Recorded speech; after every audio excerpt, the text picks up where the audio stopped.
So the third one is Praesepe, which is known as the beehive, and that's also known as M44, which refers to the astronomer Charles Messier, who catalogued the constellations in the night sky. And he catalogued the nebulae and galaxies. Okay, so he was an 18th century or early 19th century astronomer, and he was the first one to see that these weren't stars, they were something else. There are nebulae, double stars, there are galaxies, there are planetary nebulae, they're not stars. Right. And he wrote the first book, and there are 109 objects in there, and this is number 44 in his okay, right, okay, thank you. And also associated with Cancer, Praesepe, and so for this we did actually use two images, that of the beehive and bees, and also Cancer as in crabs. So crabs on the beach and bees in their beehives are the two main visual elements which went to make this video. Yeah.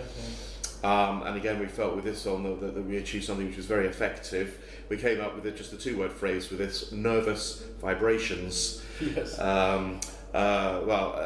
Nervous as in with the crabs scuttling along a beach, in no particular direction and turning it every.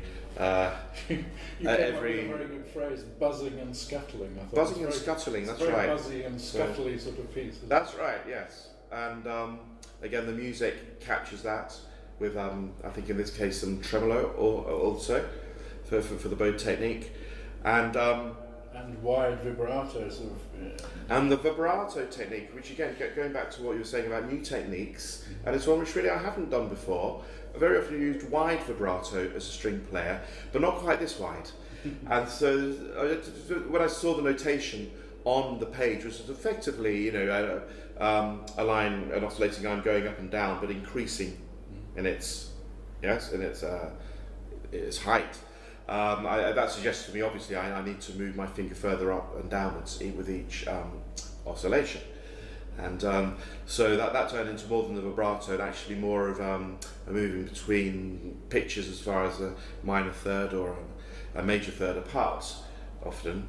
And again, that works extremely well in this context. Just to describe animals who it's very hard for us to relate to as human beings. I mean, think bees and crabs, I think in a general sense, they're not alien creatures to us, but they might as well be in a sense. This can often appear from a different planet. So just that feeling of, there's a combination of wonder, but also almost sort of an element of fear as well. Fear of the unknown, something which is so different, but which yet inhabits not only our universe, but our planet. Did you mention that Praesepe means the beehive in Latin? Yes, yes. And there were just two things that I wanted to add to what you've said, which is excellent. The buzzing and scuttling is, if you watch bees in a hive, they dance around each other to tell other bees where to go to pick up nectar or whatever it is they make honey with.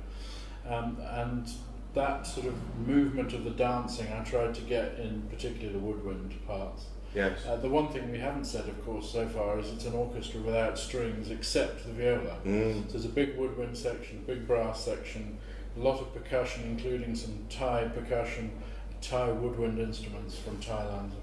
So it's not, there's no strings except the viola, which is a good way of making the viola stand out. Yes. Because the viola is not the loudest of stringed instruments, but it can be pretty powerful. So no strings, so you can shine against the woodwind and the brass. Yeah. But so we've got this dancing patterns from the bees in the woodwind particularly. And also, I was sitting on the beach quite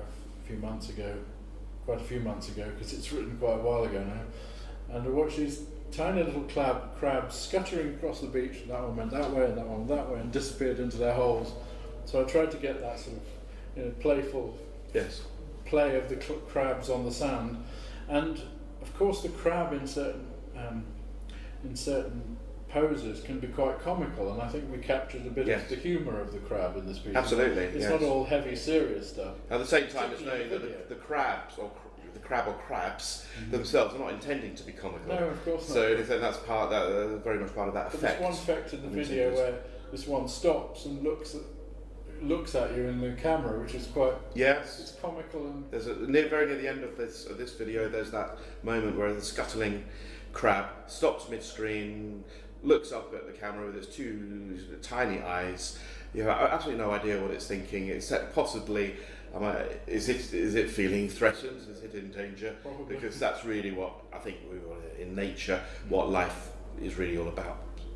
I mean, humour aside, Yeah. I think possibly it is a fact that humans may not be the only members of the animal kingdom which understand what humour is, but we're certainly the ones that have developed that sense of it to any large degree. Yeah. I'm just I thinking wanted many. to make the point that it's not all heavy serious. Absolutely, there are moments of humour in there too. And the final moment in this video is where that crab that we just talked about disappears into a hole in the sand. And that's the end of the place of piece. refuge, and that's the end of that video.